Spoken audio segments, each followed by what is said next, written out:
یہ جو حالات بن رہے ہیں، یہ طالبان تو ایک نقطۂ آغاز ہے.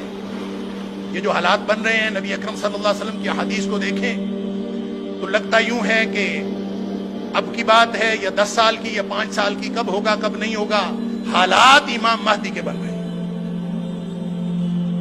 اور وہ اصل امتحان ہونا ہے. وہ خوشی کی بات نہیں ہے، وہ آزمائش کی گھڑی ہے.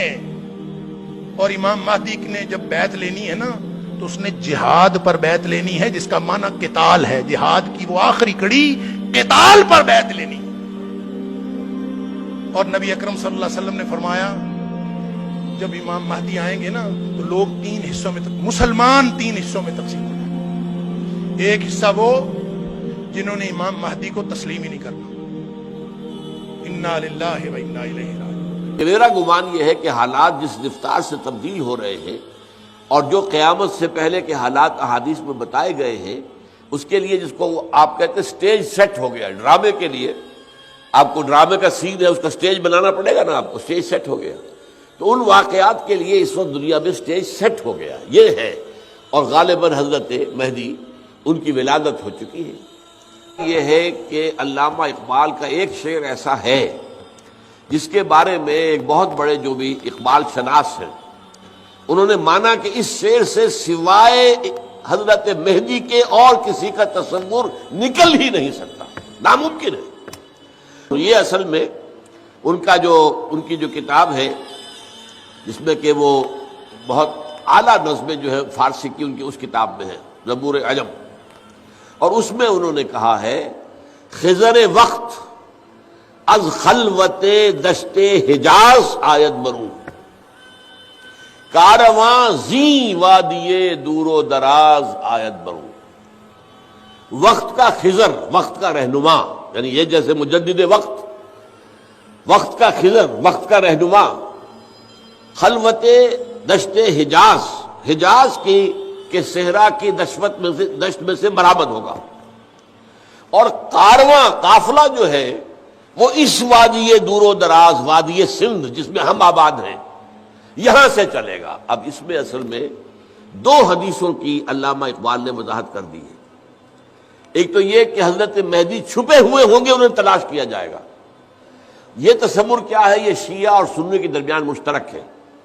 شیعہ کا بتا چکا ہوں کہ وہ غار میں چھپے ہوئے 1200 برس سے وہاں سے نکلیں گے. اور ہمارے ہاں بھی جو روایت ہے وہ یہ ہے، حضرت ام سلمہ رضی اللہ تعالی عنہا حضور کی زوجہ محترمہ، وہ ان کی حدیث ہے کہ عرب میں ایک بادشاہ، ایک خلیفہ کے انتقال کے بعد خانہ جنگی شروع ہو جائے گی، اور اس وقت پھر ایک شخص جو ہے وہ بھاگ کر مدینے سے مکے میں چھپ جائے گا. اب اس میں یہ میری انٹرپریٹیشن درمیان، کیوں بھاگے گا، کون بھاگے گا؟ یعنی یہ تو ہے حدیث میں کہ عرب میں خانہ جنگی ہوگی اور اس وقت ایک شخص مدینے سے بھاگ کر مکے میں چھپ جائے گا. کیوں بھاگے گا، کون بھاگے گا؟ وہ میری اپنی انٹرپریٹیشن ہے کہ وہ ایسی شخصیت ہوگی کہ لوگ اس کی طرف دیکھ رہے ہوں گے کہ اس کرائسس کے اندر ہی شوڈ کم فارورڈ. اب اسے چاہیے کہ اس جو ہے مسلمانوں کے درمیان جو تفرقہ ہو گیا اسے دور کرائے. تو ایسی شخصیت ہوگی معروف اور جو سب کے نزدیک جو ہے وہ قابل عزت ہو. لیکن وہ اس ذمہ داری سے گھبرائیں گے اور وہ بھاگ کر جا کر مکے میں چھپ جائیں گے. پھر انہیں مکے میں تلاش کیا جائے گا اور نکالا جائے گا، اور ان کے ہاتھ پر بیعت کی جائے گی حجر اسود اور مقام ابراہیم کے درمیان، اور زبردستی کی جائے گی. وہ نہیں چاہیں گے کہ ان کے ہاتھ پر بیعت کی جائے. یہ حدیث ہمارے ہاں بھی ہے.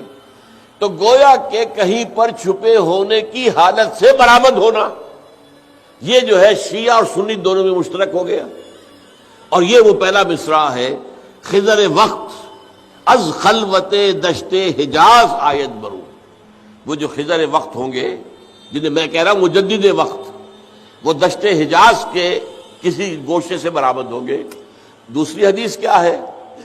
یخرج الناس من المشرق یؤتون للمہدی، یعنی سلطان ہی، مشرق سے فوجیں جائیں گی کسی مشرقی ملک سے جو مہدی کی حکومت قائم کریں گی عرب کے اندر.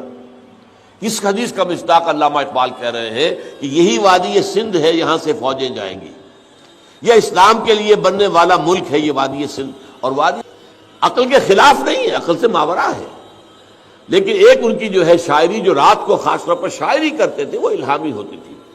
اس میں وہ دین کے اور الہامی جو پہلو ہیں وہ سارے کے سارے موجود ہیں. تو شاعری میں وہ یہ کہہ رہے ہیں خضر وقت از خلوت دشت حجاز آیت بروں، کارواں زی وادی دور و دراز وادی سندھ آیت بروں.